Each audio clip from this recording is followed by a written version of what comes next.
pledge allegiance to the flag of the United States of America and to the republic for which it stands, one nation, under God, indivisible, with liberty and justice for all. Welcome everybody to this edition of the Board of Commissioners meeting. We're doing it a little early to accommodate shifting schedules. Yeah, I think it's the infrastructure meeting that they canceled once again.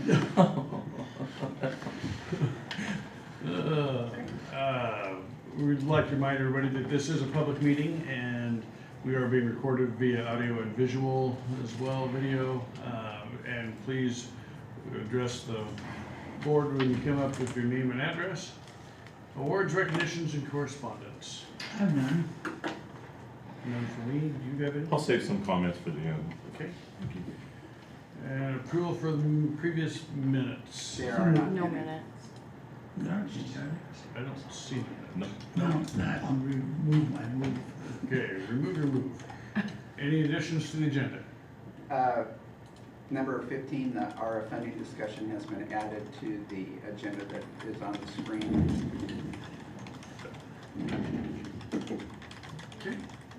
And any public input, recognition of visitors? If you want to just address the board or something that's not on the agenda, now is your time to do so. Hearing none, we'll go into our business items. And item number 1, Environmental Health IGA. And I think to help speed things along, I didn't let anyone know it's at 8:30 rather than 9, so they're probably not here. So I guess I'll take care of them. First up is a request to authorize Umatilla County to provide environmental health services for Gillum County. This is similar to the arrangement that we currently have with Morrow County. It involves Umatilla County staffing the program, doing everything but the enforcement. The enforcement will still remain with Gillum County. The Umatilla County will collect the fees for doing these services. In addition, Gillum County will pay Umatilla County $8,000 a year. And what is before the board is to approve the agreement and authorize the arrangement with Gillum County.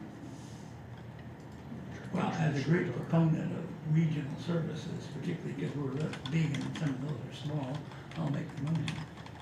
Second. Got a motion and a second. Any further discussion? All in favor of the motion, say aye. Aye. Aye. Aye. Motion carries.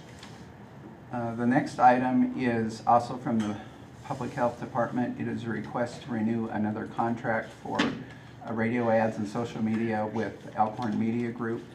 This is done on a monthly basis, and the contract is before the board for approval. Most of this funding is through grant sources, particularly COVID funding and COVID messaging funding. So mostly. It's non-general fund. Gotcha. Thank you. Do you want to make a motion on that one too? So moved. Second. Got a motion and a second. All in favor of the motion, say aye. Aye. Aye. Motion carries. Gingerly reaching for that.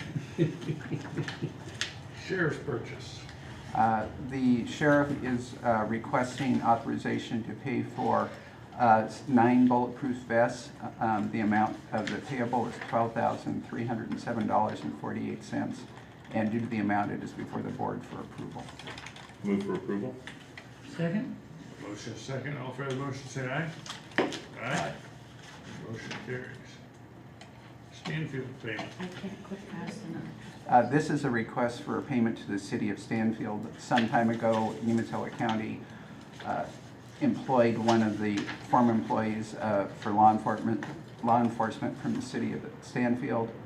As provided by statute, when an entity trains a law enforcement official,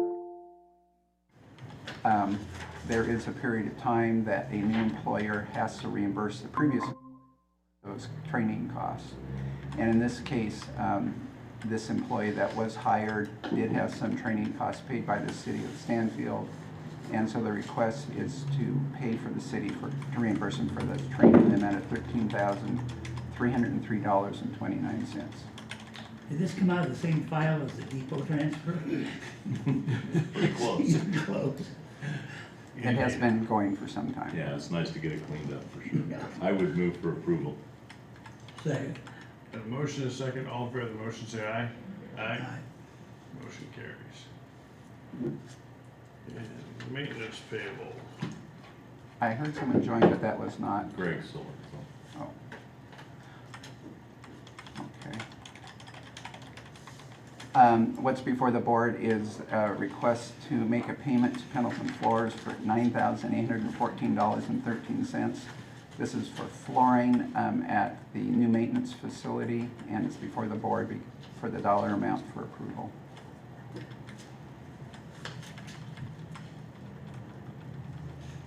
Did you have a question? If that's so you raise your The services have been provided, and so it's now just I- ready for payment. I will move to pay it since it's been done, with the addition of the fact that I'd like to see those before they happen, not after. Second with conditions. Okay. Did you have, or do you want to add to that, or? Nope. just- okay. You got a motion and a Mine is second. okay. All in favor of the motion, say aye. Aye. Motion carries. Stafford Hansell Center Chiller. What is before the board is a request for authorization to issue a request for proposal for a new chiller at the Stafford Hansell Government Center. One portion of the unit has stopped working. It is functioning at the present time, but probably need to proceed with getting a new one.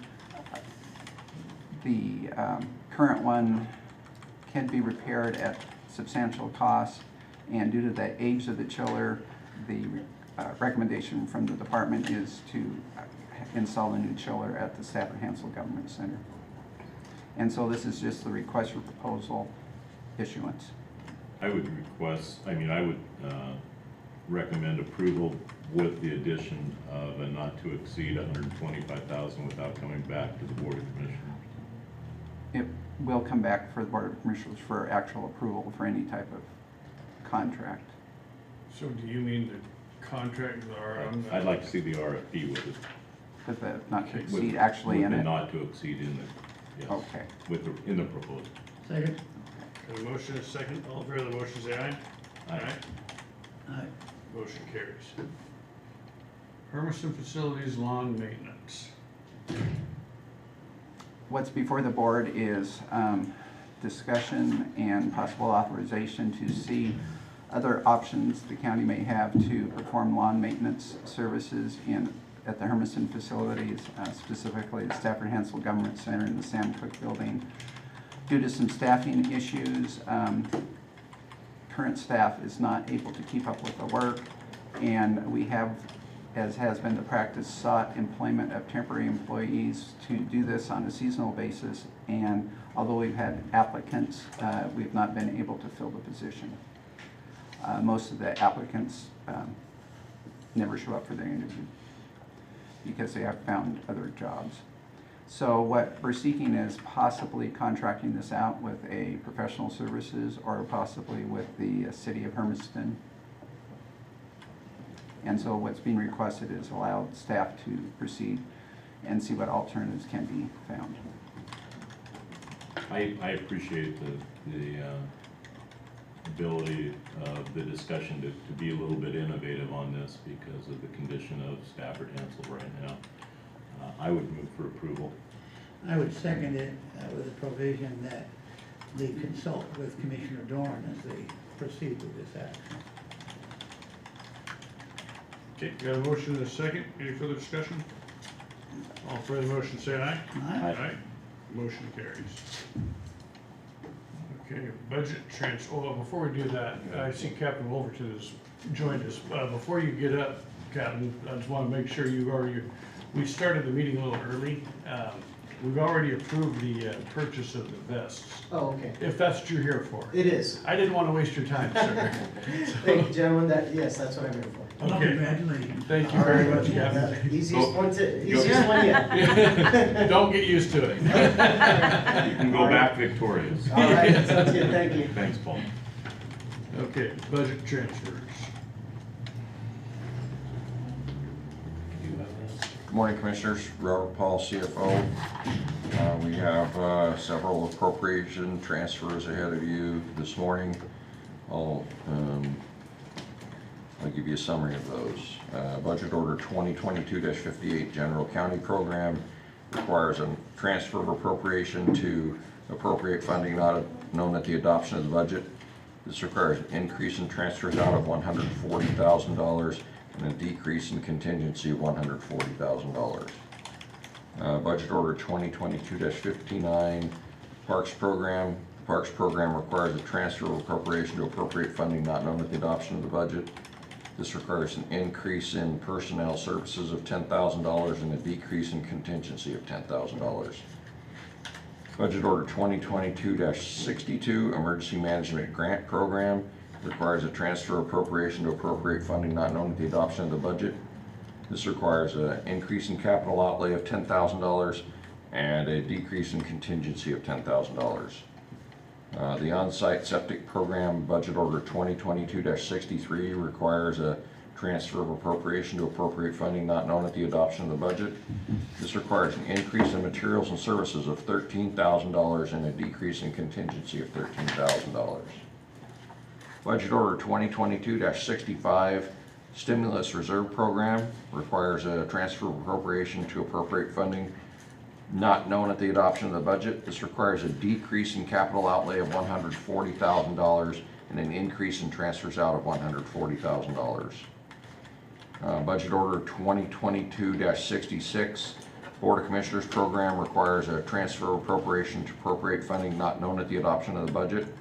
This requires an increase in personal services of $5,000, an increase in materials and services of $10,000, and a decrease in contingency of $15,000. Budget Order 2022-68 Victim Witness Program requires a transfer of appropriation to appropriate funding not known at the adoption of the budget. This requires a decrease in personnel services of $3,000 and an increase in materials and services of $3,000. Budget Order 2022-69 Admin Services Program requires a transfer of appropriation to appropriate funding not known at the adoption of the budget. This requires an increase in personnel services of $5,000 and a decrease in materials and services of $5,000. Budget Order 2022-70 Veteran Services Program requires a transfer of appropriation to appropriate funding not known at the adoption of the budget. This requires a decrease in personnel services of $18,000 and an increase in materials and services of $18,000. Budget Order 2022-72, the GIS program, requires a transfer of appropriation to appropriate funding not known at the adoption of the budget. This requires a decrease in personnel services of $10,000 and an increase in materials and services of $10,000. Budget Order 2022-73, Community Corrections Program requires a transfer of appropriation to appropriate funding not known at the adoption of the budget. This requires an increase in capital outlay of $32,000 and a decrease in contingency of $32,000.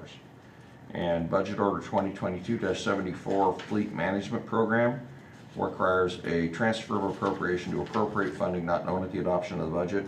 This requires an increase in capital outlay of $200,000 and a decrease in contingency of $200,000. Those are the transfers that are before you this morning. I'll defer to the voice of Commissioner Doran. Do we have to come out of public hearing? We're not in public Oh, hearing. that's right. I would move for the approval of budget order number 2022-58 General County Program. Second. Moved in second, all in favor say aye. Aye. Motion carries. I would move for the adoption of budget order 2022-59 Parks Program. Second. Moved in second, and all in favor say aye. Aye. I would move for the approval of budget order 2022-62 Emergency Management Program. Second. Moved in second, and all in favor say aye. Aye. Aye. I would move for the approval of budget order 2022-63 On-Site Septic Program. Second. Moved in second, and all in favor say aye. Aye. I would move for the approval of budget order 2022-65 Stimulus Reserve Program. Second. Moved in second, and all in favor say aye. Aye. I would move for the approval of budget order 2022-66, Board of Commissioners Program. Second. Moved and seconded, all in favor say aye. Aye. I would move for the adoption of budget order 2022-68, Victim Witness Program. Second. Moved and seconded, all in favor say aye. Aye. I would move for the adoption of budget order 2022-69, Administrative Services Program. Second. It's moved and seconded, all in favor say aye. Aye. I would move for the adoption of budget order 2022-70, Veterans Services Program. Second. Moved and seconded, all in favor say aye. Aye. I would move for the adoption of budget order 2022-72, GIS Program. Second. Moved and seconded, all in favor say aye. Aye. I would move for the adoption of budget order 2022-73, Community Corrections. Second. Moved and seconded, all in favor say aye. Aye. Aye. I would move for the adoption of budget order 2022-74, Fleet Management. Second. It's moved and seconded, all in favor say aye. Aye. Thank you. Thank you. And Sheriff, I'm gonna tell you the same thing I just told Captain Wolverton. We started a little early, so if you're here for the vests, we've already approved that. Okay, We're rolling this morning. you're rolling, huh? All right.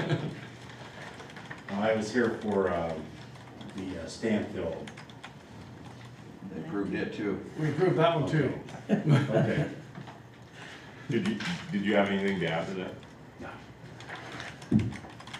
Number 9, insurance renewal. Did we lose our, County council stepped out, I believe. all right, well. So, background on this is we received a quote to renew our health insurance, or health and dental insurance plans with Pacific Source with an increase in premiums to the medical of 8.5% and to the dental of 0%. The requested action is to accept the 22-23 rate increase of 8.5% to medical, 0% to dental, as proposed with Pacific Source for health, vision, and dental coverages. So moved. Second. Got a motion and a second, all fair the motion say aye. Aye. Aye. Motion carries. Okay, the next one is probably going to be the ARA funding, no, CCIS insurance renewals, my mistake. Can you do that? Can you do that? Commissioners, this is Dan Lanai. Here, I could speak to part of that. I was assuming Jennifer would be speaking to the safe portion, but we actually have right now our quote for our safe insurance, our workman's comp, but we are still waiting on a few things for our property and liability insurance, so we don't have that yet. So right now, we're approving the safe insurance quote and also do the payable because we receive a discount if we pay that by the 1st of July. Within the 9th, I think, of July, they have to receive their payment. So we tried to do that relatively quickly so we could receive an extra, I think, $9,000 discount by paying promptly.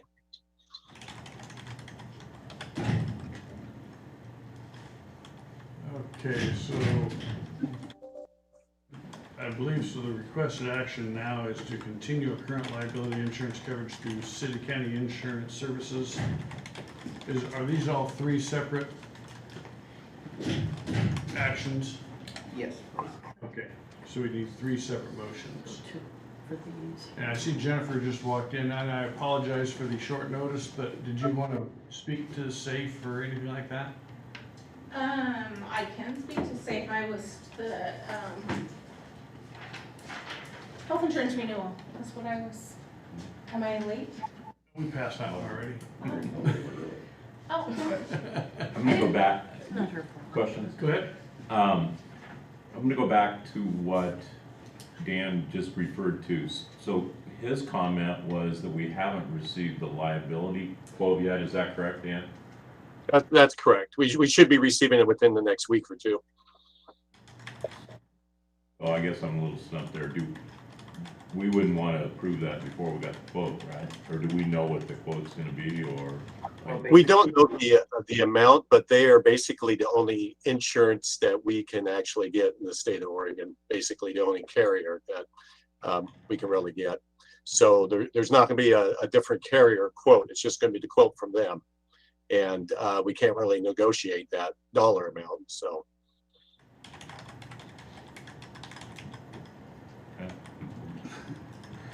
But we can wait, pre-approve it. I know we have a meeting on the 29th of this month, and with the safe, not the safe, the workman, the liability and property isn't as urgent with the approval process as the safe is, because of trying to get that payment discount by paying on time with safe is why it's more crucial to get that one taken care of. There's not a time crunch. So yes, we can approve the other later on the meeting on the 29th. And we also have Robert wanting to say something. Commissioners, just to address this, Dan is correct. There's a rather substantial discount for us paying the safe premium prior to the end of the year. We do have a quote, and it is comparable to our previous quotes, not a huge, actually I think it's actually a slight decrease because of our experience rating. Liability insurance we don't have to pay until after the first of the year, so it's not as crucial. So certainly that's something we could do later, but the safe premium I would like to have authorized today so that we can pay it and get that discount. And then before you leave, there's a third item on here, and that's the authorized payment of premiums, and that's not a third motion then, right? Well, basically, the first two are renewing the actual insurance. Continue. The third one's Is authorized paying payment. for it. Yeah. So I guess I would feel more comfortable waiting if it's not an issue. I would, until you guys have a quote in hand, so there is no big surprises. I'm comfortable moving for the adoption of the safe. Safe, oh yeah, Which we without a have. doubt, yeah, Absolutely. yeah. Unless there's some benefit to getting it done now. Well, for me. There is on safe, right? I'm talking about liability. The first one's liability, so I was kind of, the safe I have no issue with. I'm comfortable with where you are waiting until we get a And dollar figure. I realize I'm in the minority on this one, but I'm just gonna say my piece and be done with it, and then we'll move forward. But being on the board of directors for CCIS, I know it's not an issue at all whatsoever. So that being said, we'll all do whatever. Well, if you're on the board, why don't we have a quote?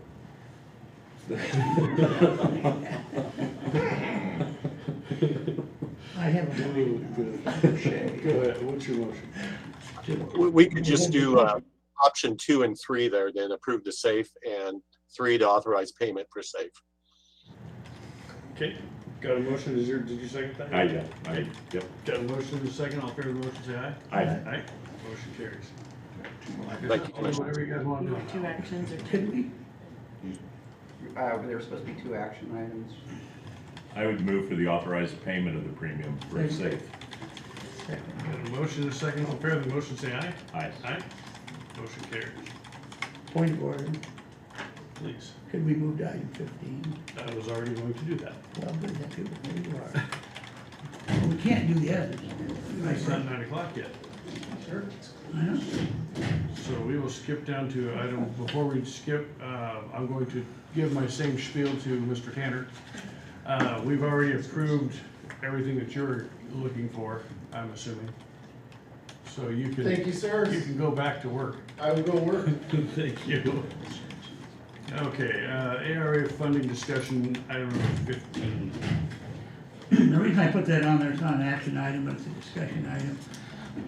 Commissioner Schaefer and I were involved in a recent meeting at which we heard from both the representative of the White House and the National Association of Counties major domo relative to emergency rescue plan funding. And they outlined 3 areas of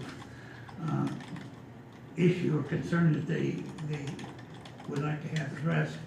One of which is workforce investment training. You're also aware that VMCC has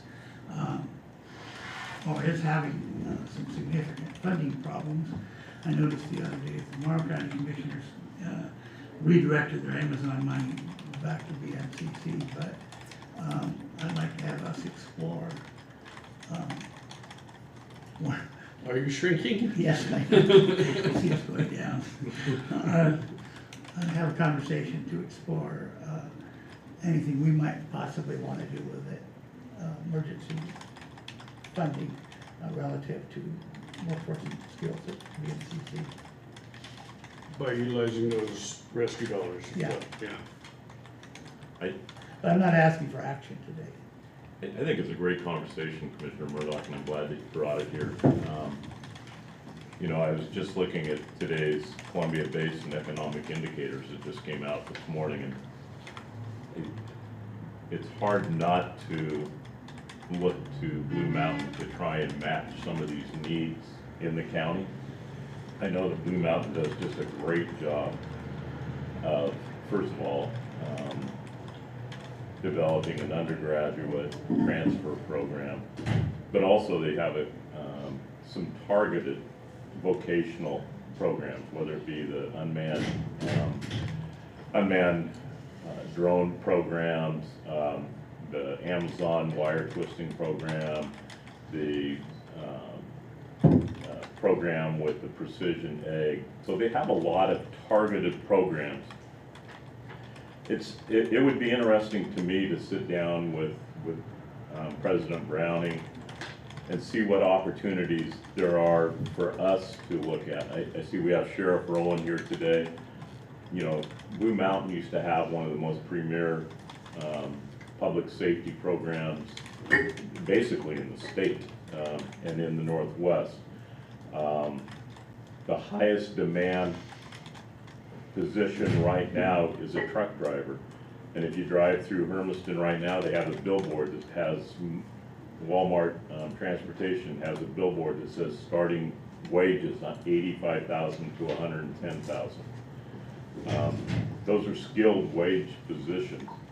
I would like to sit down and have a conversation to see what we could do with them to partner with programs and to see if it's an investment that benefits both the county and the college, if we're able to invest. I mean, if that opportunity comes about. No, I agree. I think clearly they're a huge driver in Umatilla County. And I think going forward, I think it's going to be, you know, I think that's a good use of those funds. So I think that's something we need to have those discussions with. So I appreciate you bringing that forward. And I think, but I think at the same time, we want to remind BMCC that they are losing enrollment in some programs, and they're still going to have to look at right sizing in the process. I've learned never to tell that guy that job. So I've been told that before. However, you as a gold rules. That's right. And I've been told that before too. Okay. Any further discussion on that? Dan might. Yeah, before we leave this, I think George has a pretty strong conduit to the college. Well, we all do, but I would recommend, maybe not a motion, but just ask George if he could, Commissioner Murdoch, if he could set up some kind of meeting with President Browning and see what his thoughts are and maybe have it just kind of an open discussion. You willing to do that? Certainly, but I think we don't meet till the 29th. I'd rather we, you know, because I don't even know when we're getting our funds from the feds. I noticed Robert is not wearing a hat today, so. This party hat, no, we don't have the hat. And the other thing is, I think we need to make it clear, we don't want to get into the middle of their negotiations. No, absolutely not. Absolutely not. Okay, I just want to make that clear. It's a position that I, first of all, nobody's going to be a winner, and second of all, it's a position I don't think we should be in. So what I would do is try to set up a special administrative meeting, right, council, to meet with the president? for all three of us to meet with the president. Yeah. Okay. All right. Thank you, George. Thank you, Commissioner Murdoch. Thank you for bringing that. I appreciate that. Okay. I've got to run back to my office and grab my thing. I forgot my. I can get it for you if you want. What's, okay, yeah, it's in my basketball. I think. Well, I need to break anyway, too. Oh, let's, before we adjourn or convene our public hearing, let's take a 5-minute break. So, thank you.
To order, and we will go into our budget hearing. We'll dispense with the flag presentation, seems how we've already done it.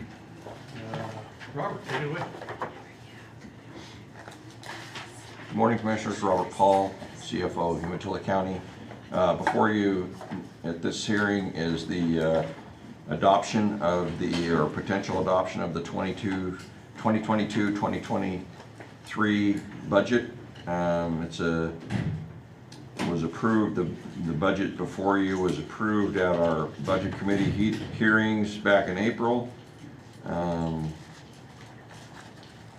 And there's a budget order number 2023-01, which is set for your approval. It shows a total budget for the fiscal year of $132,498,421, and total appropriations for the fiscal year being $125,777,671.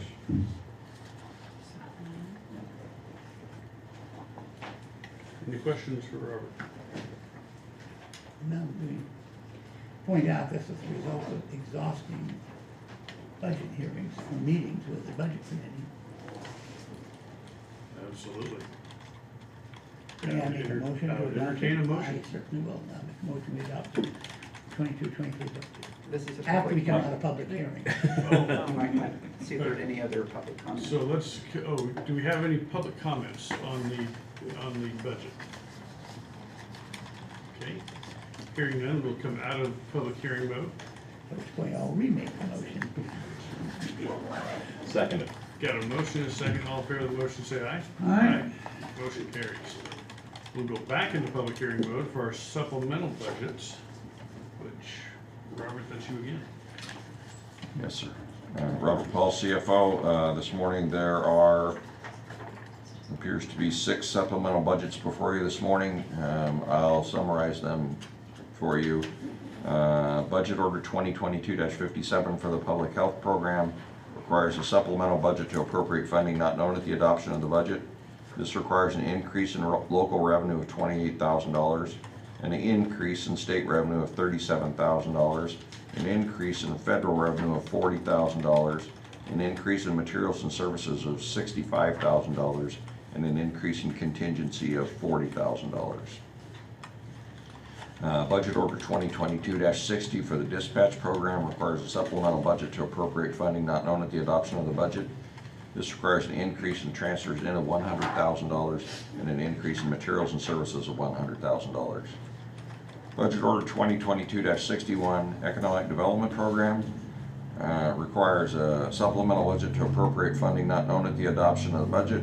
This requires an increase in transfers in of $140,000 and an increase in materials and services of $140,000. Budget Order 2022-64 Court Security Program requires a supplemental budget to appropriate funding not known at the adoption of the budget. This requires an increase in transfers in of $40,000 and an increase in personnel services of $40,000. And Budget Order 2022-67, the jail program requires a supplemental budget to appropriate funding not known at the adoption of the budget. This requires an increase in local revenue of $190,000 and an increase in materials and services of $190,000. And Budget Order 2022-71, Inmate Welfare Program requires a supplemental budget to appropriate funding not known at the adoption of the budget. This requires an increase in local revenue of $60,000, an increase in materials and services of $50,000, and an increase in contingency of $10,000. Other questions? Any questions? No? Any questions from the public? Okay, hearing none, we'll come out of hearing mode. And I would entertain a motion, or several motions, as the case may be. Okay. I would move to approve Budget Order 2022-57 Public Health Program. Second? Got a motion, a second, all in favor, say aye. Aye. I would move for approval of Budget Order number 2022-60 Dispatch. Second? Got a motion, a second, all in favor of the motion, say aye. Aye. I would move for the approval of Budget Order 2022-61 Economic Development Program. Second? Got a motion, a second, all in favor of the motion, say aye. Aye. I would move for the approval of Budget Order 2022-64 Court Security Program. Second? Got a motion, a second. All in favor of the motion, say aye. Aye. I would move for the approval of budget order number 2022-67, jail program. Second. Got a motion, a second. All in favor of the motion, say aye. Aye. Aye. I would move for the approval of budget order 2022-71, inmate welfare program. Second. Got a motion, a second. All in favor of the motion, say aye. Aye.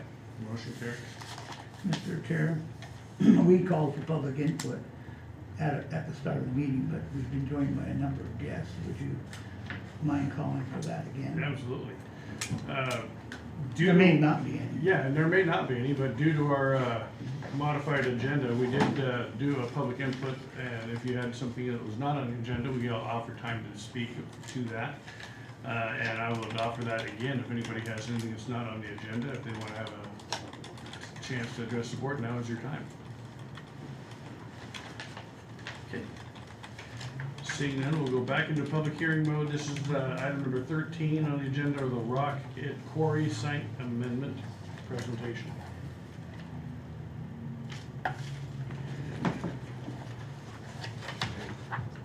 I should read my opening. So ladies and gentlemen, I call this land use hearing before the Umatilla County Board of Commissioners to order. My name is John Schaefer. I am the chair of the Umatilla County Board of Commissioners and board liaison to the planning department.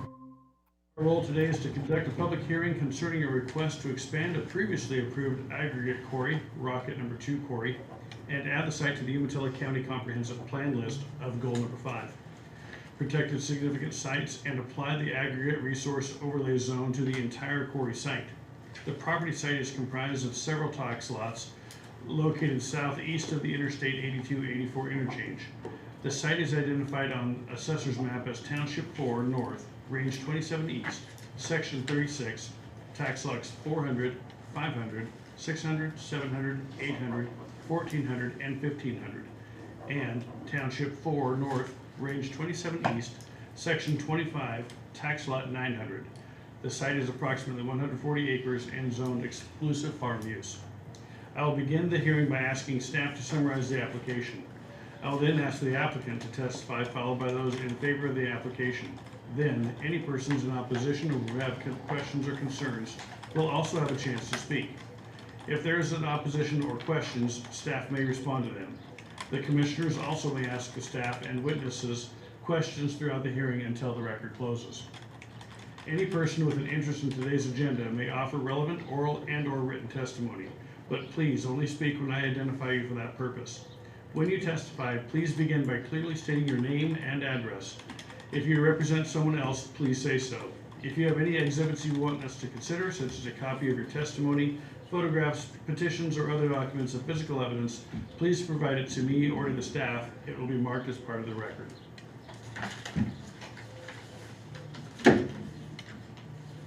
And at this time, I will call for any abstentions, bias, conflict of interest, declaration of ex parte contact, and objections to jurisdiction. Okay. Hearing none.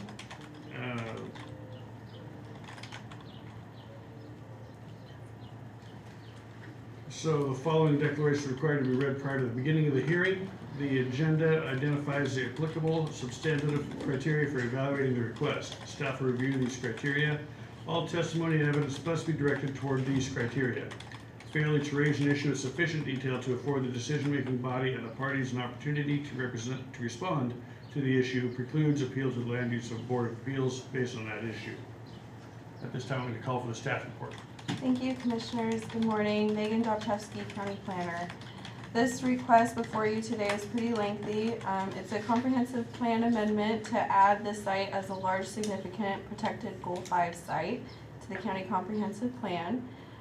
With that is a comprehensive plan map amendment to change the comprehensive plan designation to a Goal 5 site as an AR overlay, and also a zoning map amendment to show that AR overlay on our zoning maps. The underlying zoning will remain exclusive farm use or EFU.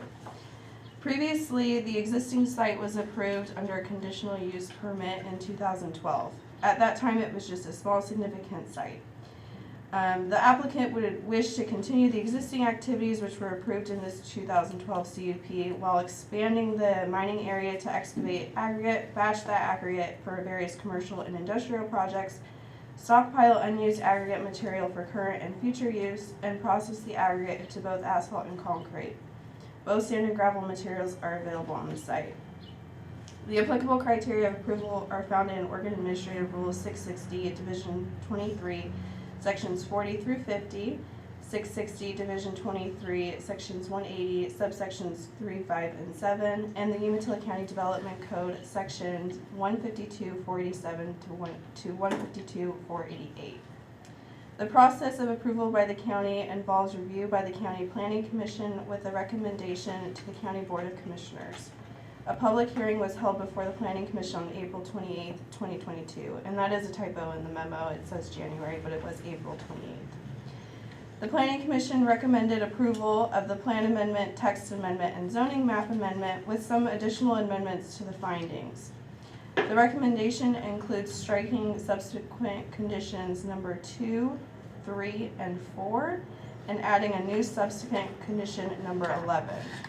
The striking was related to using Center Street and also requiring improvements to Center Street, which is an existing public right-of-way. The added subsequent condition number 11 states, obtain a county road access permit from Colonel Jordan Road that meets the 1,320 foot spacing requirement from the interchange once the second access is requested by the mining operation. That relates to the Westland Road interchange with 84. The county has an adopted interchange area management plan which requires new access points to meet that spacing requirement. Following the Planning Commission's recommendation, the findings went through several edits. The text to be removed from the findings is identified with a strike through, and new text is underlined in red. The board may decide to accept and adopt the Planning Commission's findings and recommendation, or determine new findings with a decision to approve or deny the post-acknowledgement amendment application. Since the Planning Commission hearing, I've only received one comment from agencies, so I will pass that out when we get to there, but other than that, that concludes the staff report. Okay. The one thing I would ask Megan to address, if she would, is because it's a question that comes up, is how does Dagami and reclamation fit into the full picture of this permit? Mm-hmm. So on page 18 of your packets, so the red 18 on the bottom of the page, it talks about post-mining uses. That's pulled out of our development code. And we ask that the applicant identify a post-mining use, but they have to work with Dogami to get that reclamation plan approved. So it states that the applicant has considered using solar energy as a post-mining use, but they haven't fully committed to that. So at that time, if that's what they would like to do, they would have to go through our local land use approval to get that approved. Other than that, on page 34 of your packets, under the subsequent conditions, number 1, obtain all federal and state permits necessary for development, provide copies of these permit approvals to county planning. And then sub A, obtain all applicable permits for the mining operations from Dogami before activities begin. Applicant will obtain approval from Dogami for the reclamation plan and submit a copy of the reclamation plan to the planning department. So Dogami is the agency that reviews the plan. Planning just receives a copy of it, knowing that Dogami has approved it. Thanks, Megan. I think that's important that people understand that. The one follow-up on that is, this being EFU land, does the reclamation have to fall under EFU guidelines? Yes, it does. I just want to know, how did you know those page numbers so fast? Impressive. Okay, any proponents now for this? Anybody want to speak in favor of it? Do we speak from our seat or do we speak Come from on the up, podium? please. I've done these all by Zoom recently, so I'm not sure what the in-house protocols are, so. You're not alone there, trust me. So your name and address for the record, Yes, please. Carla Klein, testifying for the applicant. My address is 170 Van Buren Drive, Umatilla, Oregon, 97882. So, Chair Schaefer, Commissioners Doran and Murdoch, good morning. I had a lot I was gonna say, and Megan kind of covered it, so I'll try to just leap over a few things, save us a few minutes in the day. But first, I want to thank you for taking the time for this hearing. Protection of our natural resources is important. Goal 5 is the statewide planning goal that protects natural resources. Aggregate is the oddity and all that, because it's actually a resource we protect to consume. And you know that, just kind of reiterating what those background things are. Megan did a good job of kind of identifying where this is. So you're just at the Westland interchange, and you're in the kind of the southwest quadrant of that is where this is at.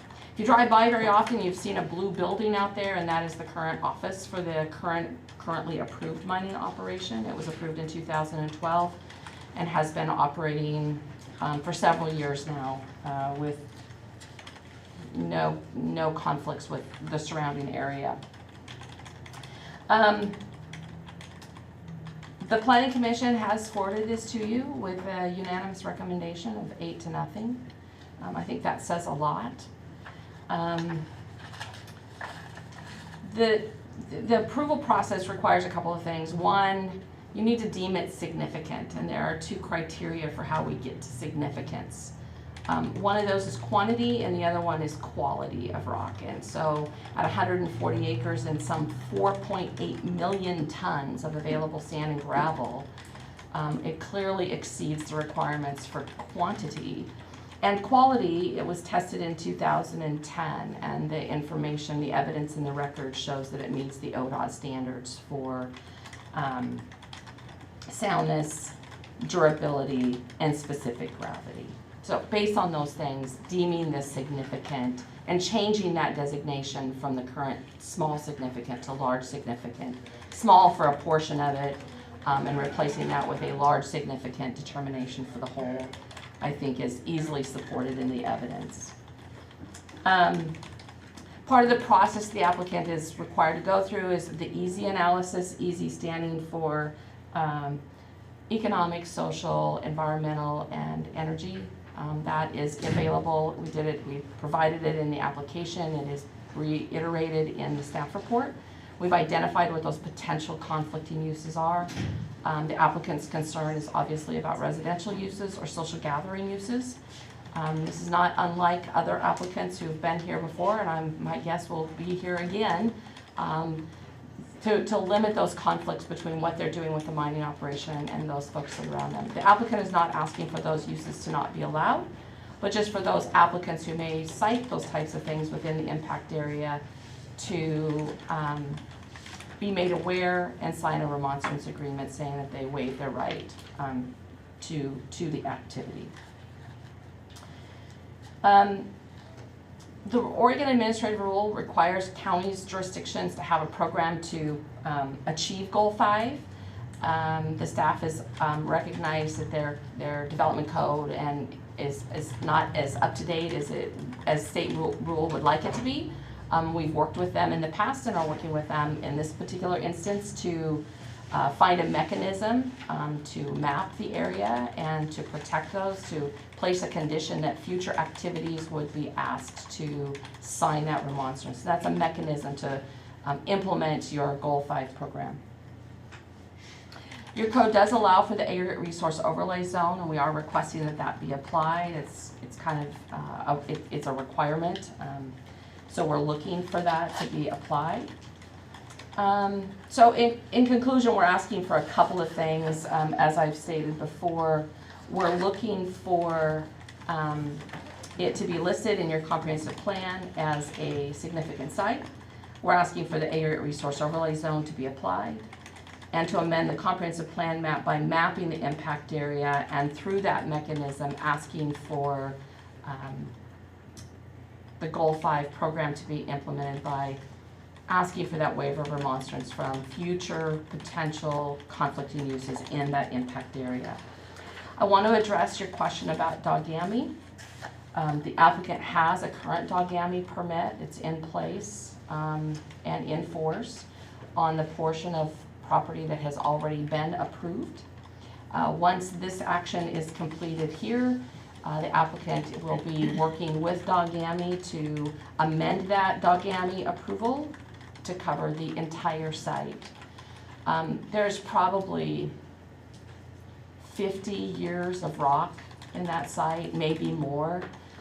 If you think about a lot of the aggregate sites that are already along Interstate 84 that you see, they've been operating since Interstate 84 was built. I think they called it Interstate 80 then. Some of us might remember that. So it's anticipated that this rock supply is going to last for a significant period of time. And so it's unclear what the zoning will be at that point in time and what those potential uses would be. We're required at this point in time to take a guess as to what that future use would be. Today, that future guess is a photovoltaic solar energy generation facility. But who knows what the technology will be in 50 years? Who knows what the best use of the land will be in 50 years? And 50 years is somewhat of a guess too. I mean, it's unclear how long the resource will last. So there is a requirement. The applicant has every intent of updating their Dogami permit. They're engaging in that process now. So they will obtain that permit. And then, of course, any other permits that are required. DEQ is often a requirement. Air quality discharge permits relative to batch plants and those types of things. So happy to answer any questions or get into any more specifics, but I know you're fairly well versed on aggregate and its need in the community. Questions? Great, thank you. Thank you for your time. Any other proponents? Okay. Seeing that, I'm going to ask for any opposition, any opponents to this. Chair Schaefer, this is Greg Silvernagle from Oregon Water Resources Department, and I don't know if this is the appropriate time to talk. It would be informational, not necessarily an opponent. Greg Silvernagle. Okay, what do you have for us, Greg? So this area is within the ordinance basalt critical groundwater area. There are 5 wells within the permitted zone, and I've submitted some written documentation on that.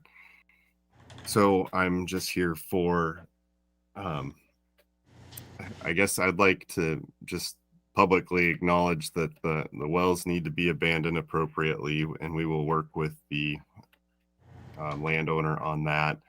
And there's just not a lot of water in this area, so it's I know they have a water right for 50 gallons per minute, and I'm not sure that's enough to operate a rock quarry with, or at least a large scale one, but the landowner has told me that it is. So that's up to them to stay within their water rights on that. And that's all I have. Sorry, I'm a little under the weather. I probably don't sound normal. Well, I hope you feel better soon. You actually got ahead of me. I was still under the opposition call, but I didn't hear any. So then my next call was for comment from public agencies, which that would be where you would fall under. So if that's all you have, I was going to ask if there's any other public agencies that wanted to comment or had any attachments for us. I think Megan's got great. I've got written comments from Mr. Silvernagle. Perfect. And we do have your written comments here from Meg and Greg, so we have that too. Excellent. Thank you. Thank you. Any other public agencies that want to comment on this? Seems how we have no opposition. Go ahead. Real quick on the, Greg, before you go away, in your letter it says he does have an industrial water right. The water rights certificates provided in the application were incorrect. What do you mean by that? So thank you, Commissioner Duran. So when this initially got reviewed, I saw there was water rights and I was familiar with the property, and I moved on to the next thing. It came out at the planning commission meeting that there was some questions on his water use, and when I double checked those certificate numbers, they were not for that property. He does have water rights on that property for industrial use, but the applicant incorrectly filled out the water right portion. So the certificate numbers in his application are not correct. And I think I provided the correct ones. Okay, another quick question. As long as the property that is not being mined within this permit area is being used for farm use, those water rights are not affected, correct? So the certificate that he has, the history on this was it historically was an irrigation water right. He went through a transfer. Well, the previous owner went through a transfer that converted what we call a character of use change. So he converted a portion of his irrigation right to an industrial water right so that he could use it to operate the rock pit. I think the problem that they ran into was there's just not a lot of water in this area. It's very sandy and it's very cobbly, which is why it's a good rock pit, but it also means the water drains out the bottom and there's really nothing there to hold it. And so that's a little bit of the history on how that water right came to be, so they are able to operate. Okay, Greg, back to my question. The permits, the water permits and the water rights that are there now, as long as they're being used for farm use, that doesn't affect the water rights that he has now. Is that correct? Well, it's two different. So it's one certificate, but there's two uses on it. One of the uses is for irrigation, and that has a rate tied to it. As long as he is farming that ground, he is allowed to use that rate. And I've spoken with the landowner about this. Once they remove that topsoil and start mining and they're no longer irrigating any longer, that irrigation water right is no longer a valid water right for irrigation, and he would need to transfer that to a different location or change the character of use if possible at that time within 5 years. So you have to show 5 years of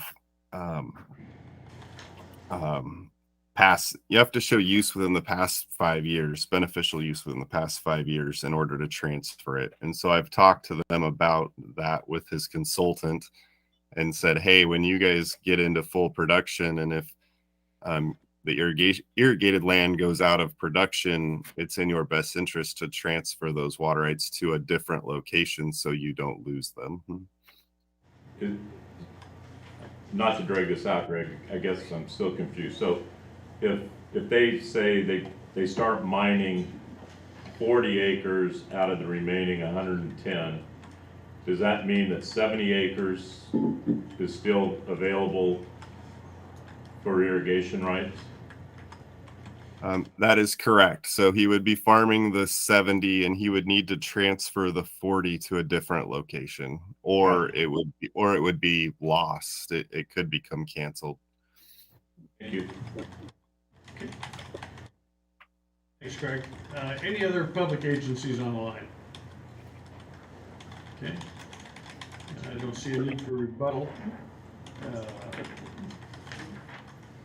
And is there a need for a continuance to keep record open? Chair Schaefer? Yeah, go ahead. Can we provide some rebuttal to that testimony? I realize it was given as neutral, but Absolutely, yeah, come on up. thank you. So again, Carla McLean for the record. So I think it's important to review and take a close look at the letter or the email that Mr. Silbernagel submitted. And do you have a copy of that? I do. We were copied on that. So Mr. Aylett, one of his attorneys, Bo Ellis, and Bill Porfili, who is a highly respected water rights administrator in this basin, met with Mr. Silbernagel on the site.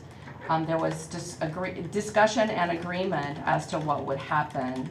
Mr. Aylett has agreed to do the well abandonment as appropriate and when timely. I appreciate Commissioner Doran, I think your concern about the water being available for the ongoing agricultural use.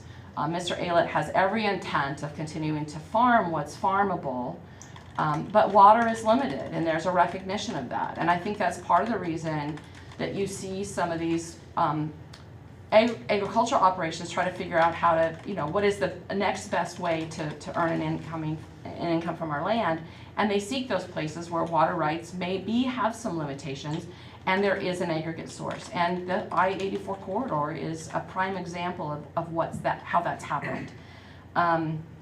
So I want to make sure that you all understand that Mr. Aylett is farming. He's going to continue to farm, and as mining happens, and again, that mining history, the history that we're going to look back on is 50 years out at least, that we're going to look back on that.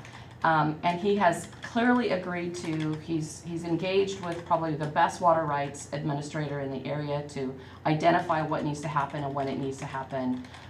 There is an industrial right that's in place, and there is continued agricultural use. And I think Mr. Aylett clearly understands the benefit of an agricultural right and will do what he needs to do to preserve and protect that right now and going forward. And if there's any additional questions, I'm happy to answer them.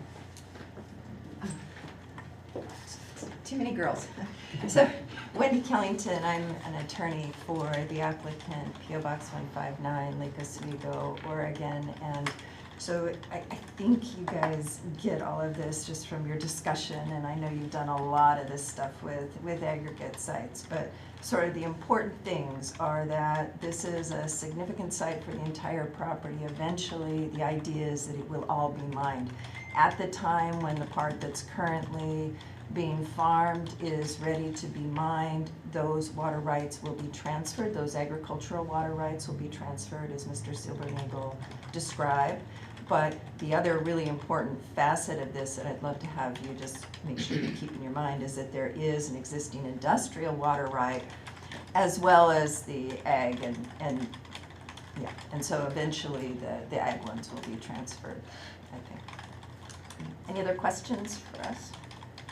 No, I just want to introduce. That's exactly what I was trying to Okay, yeah, I kind of thought so. So I want to introduce to you Mr. Aylett. He's here. He's the owner. Just raise your hand there. You probably have seen him around or know him, but just wanted to make sure you put a face to who's doing this. So. That place I hold one of the highest water rights on that property. Thank you. Thank you. I just wanted to make sure that was in the record. You It's got part it. of the discussion. All right. Okay. Thank you. Is there a need to keep this record open, Megan? Nope. No. Okay, at this time, I'm going to go ahead and close the hearing, and we'll move into deliberation and decision vote. All my questions have been answered. As the road guru, we'll speak to Colonel Jordan. It's a busy road. It's I hear that name more often than almost any other road. I used to be able to give you the answer on how it got named. Wade could probably do it pretty easy, but it's a busy road. It gets busier all the time. I understand why our public works director would ask for a little different entrance, but I also understand it's already being used for that.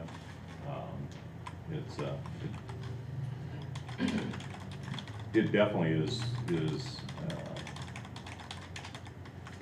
I think that it's actually addressed in a couple places in the application. One is through the load counts and the road counts, but also it makes it clear in here that they're not putting rock trucks on or haul trucks on Colonel Jordan, that they're keeping them to standard size trucks, road legal trucks. They're not big rock hauler mining trucks. Those are all stay in the pit. So I have no issues with the final decision at all. Are we prepared for a motion? I will entertain a motion. I'll let Commissioner Dorn make it. I move for approval of, I just put it away. Do we need to do this in two pieces? You can just adopt the ordinance, we'll take care of it. Okay. I move for the adoption. I'm not clear on what I'm adopting. There should be ordinance number, which one do you have there? Oh, that, Right there. there's just a little new shirts, but, yeah, that's the Right. Okay. I move for adoption, Umatilla County Ordinance number 2022-06. Second.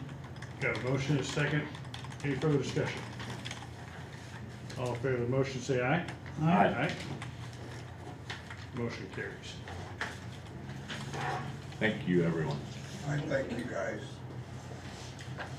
Okay, with that, we will go into item number 14, which is another public hearing. So we'll enter public hearing mode again for development code amendments. And I've got another one to read. Ladies and gentlemen, I call this land use hearing before the Umatilla County Board of Commissioners to order. My name is John Schaefer. I'm the chair of the Umatilla County Board of Commissioners and board liaison to the planning department. Our role today is to conduct a public hearing concerning a request for a post-acknowledgement plan amendment to amend the text of the Umatilla County Planning Development Code to permit youth camps as provided in OAR 660-33-13040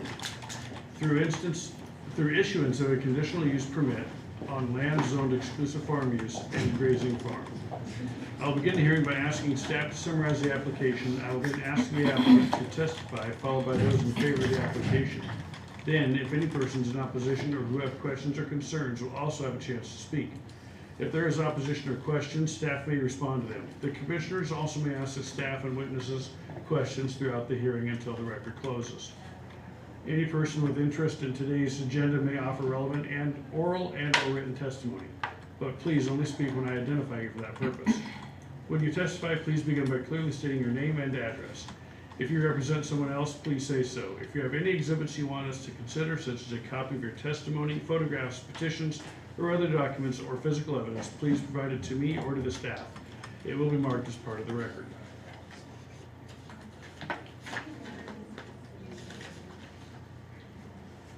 This time I'll call for any abstentions or bias, conflict of interest, declaration of ex parte contact, or objections to jurisdiction. Hearing none. The following declaration is required to be read prior to the beginning of the hearing. The agenda identifies the applicable substantive criteria for evaluating the request. Staff will review these criteria. All testimony and evidence must be directed toward these criteria. Failure to raise an issue with sufficient detail to afford the decision-making body and the parties an opportunity to respond to the issue precludes appeal to the Land Use Board of Appeals based on that issue. At this time, I'm going to call for the staff report. Carol. Yes, thank you, Commissioners. Carol Johnson, County Planner.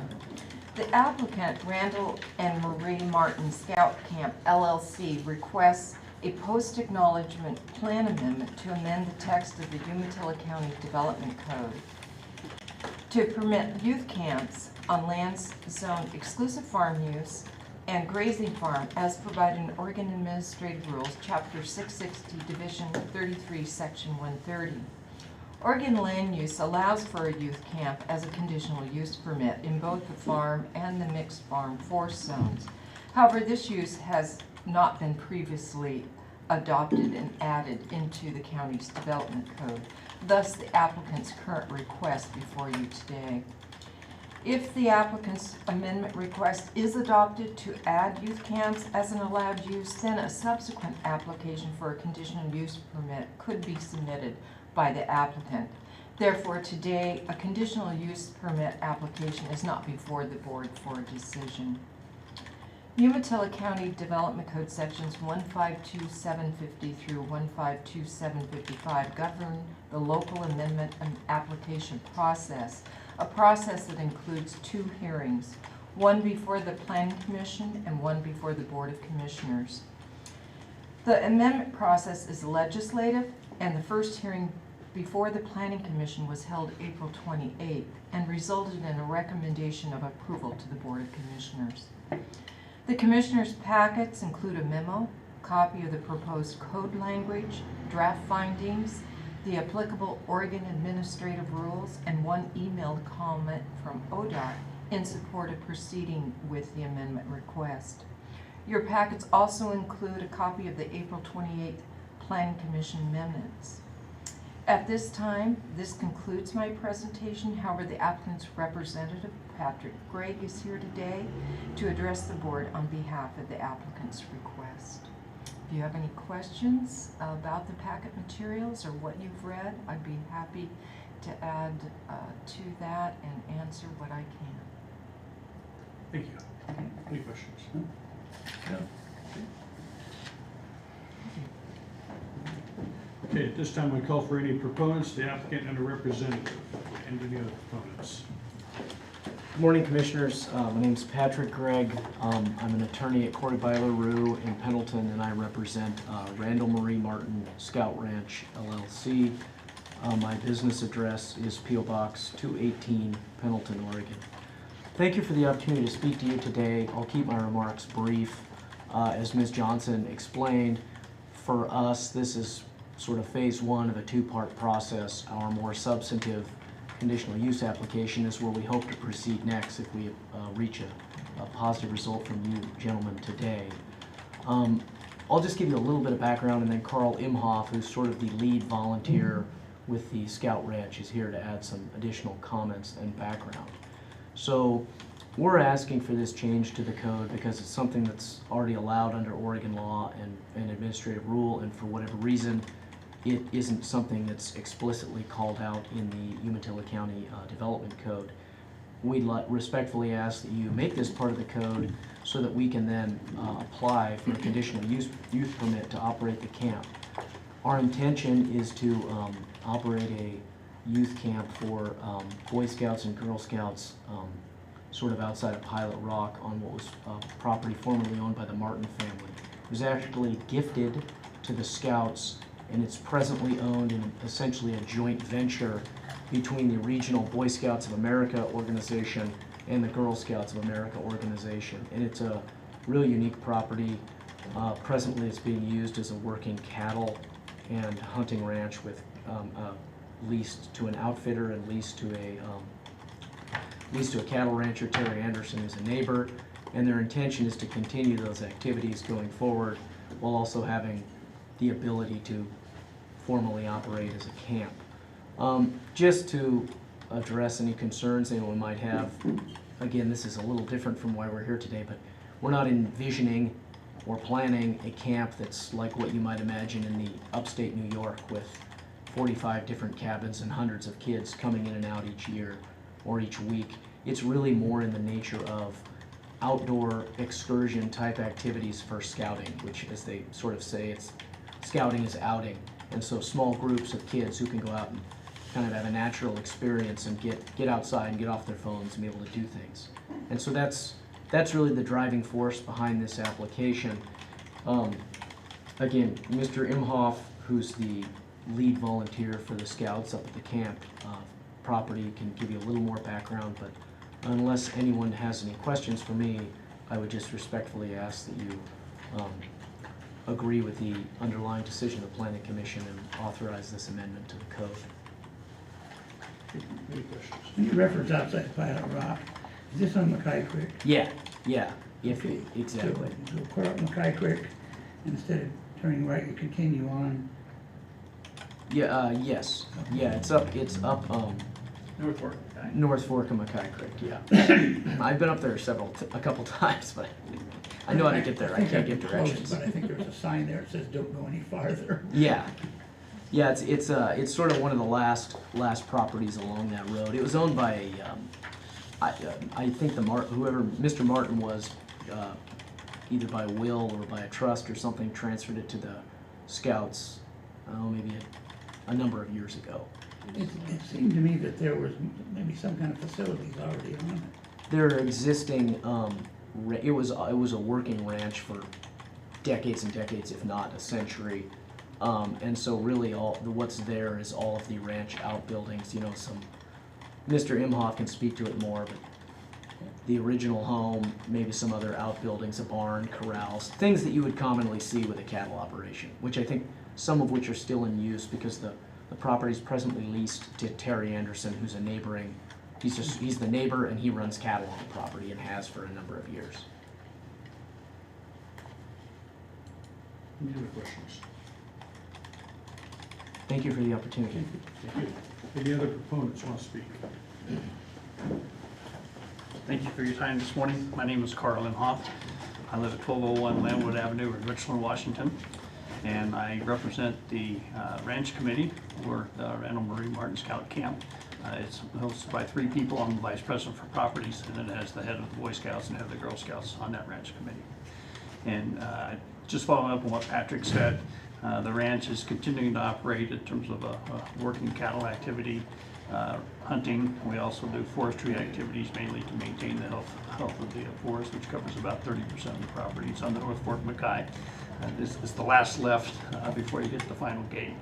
And the property, in addition to its agricultural activities, provides an outstanding outdoor opportunity to support the troops here in Southeast Oregon, or Northeast Oregon and Southeast Washington.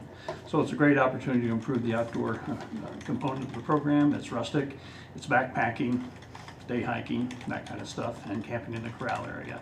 And it's an awesome asset for the youth of this region, so we appreciate your consideration.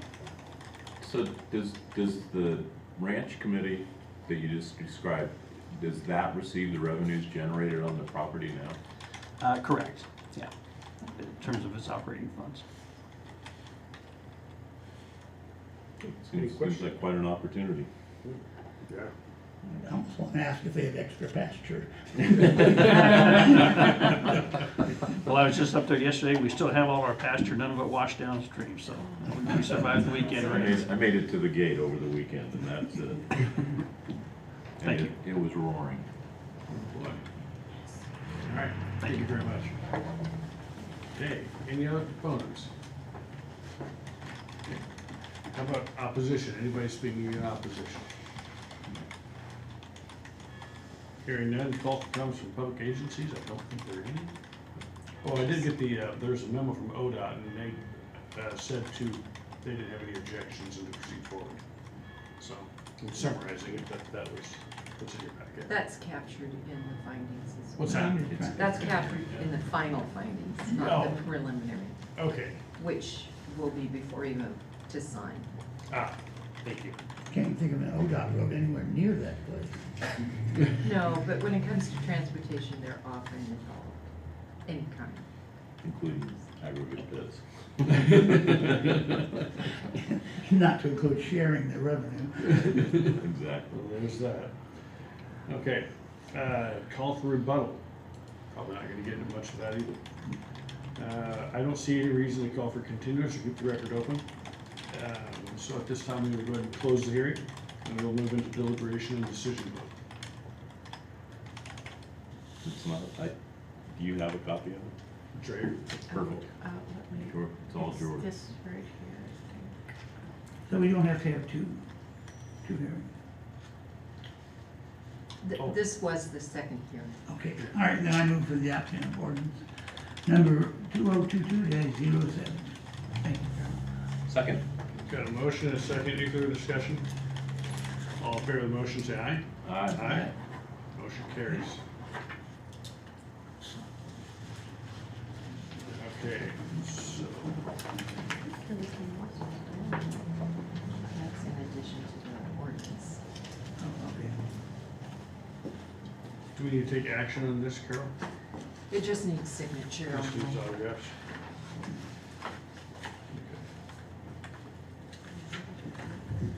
And it reads the same as the ordinance that we just passed. It This is in our actually packet. I is read this. the findings that were contained in your packet in a finalized state. Okay.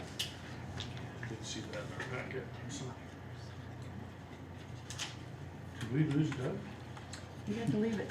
Oh, that's right. That's right. I think you have to leave it. Okay. He's stealthy. What else can we do? Okay. Any comments from our commissioners? Commissioner Doran?